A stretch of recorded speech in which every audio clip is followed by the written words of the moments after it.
ஆச்சி கொழுக்கட்டை மாவு வந்தாச்சு. ஆச்சி கொழுக்கட்டை மாவிற்கு கொழுக்கட்டை அச்சை கேட்டு வாங்குங்கள். MBBS, BDS உள்ளிட்ட மருத்துவ படிப்புகளில் ஒதுக்கீடு செய்யப்பட்ட மாணவர்களுடைய பட்டியலானது வெளியாகியிருக்கு. பிரிவு வாரியா நிரப்பப்பட்ட இடங்கள், மாணவர்களுடைய பெயர் பட்டியலானது வெளியிடப்பட்டிருக்கு. இது குறித்த அனைத்து விவரங்களும் இணையதளத்தில் வெளியிடப்பட்டிருக்கு. tnmedicalselection.net அப்படிங்கிற இணையதளம் வாயிலா மாணவர்கள் முதற்கட்ட கலந்தாய்வு முடிவுகளை அறியலாம் அப்படின்னு தெரிவிக்கப்பட்டிருக்கு.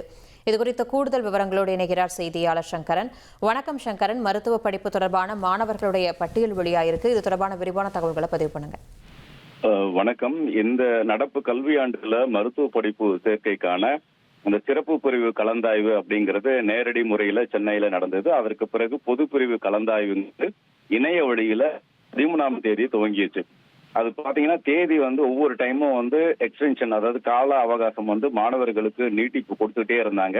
இறுதியா அந்த முதல் சுற்று பொது பிரிவு கலந்தாய்வு முடிவுகள் என்பது இன்று வெளியிடப்படும் என்று ஏற்கனவே மருத்துவ கல்வி இயக்குநரகம் தெரிவிச்சிருந்தது. அதன்படி காலையிலேயே அந்த ரிசல்ட் வரும்னு மாணவர்கள் ஆவலோடு எதிர்பார்த்திருந்தாங்க. ஆனா காலையில வரல.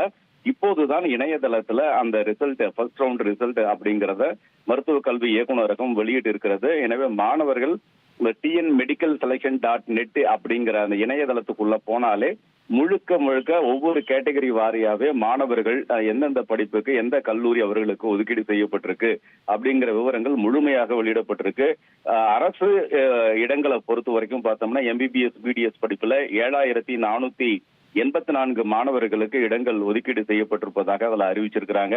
அதே மாதிரி நிர்வாக ஒதுக்கீட்டு இடங்கள், கல்லூரிக்கான நிர்வாக ஒதுக்கீட்டு இடங்கள் அந்த கேட்டகரியில 1953 மாணவர்களுக்கு இடங்கள் ஒதுக்கீடு செய்யப்பட்டிருக்கிறது அப்படின்ற விவரங்களும் அறிவிக்கப்பட்டிருக்கு.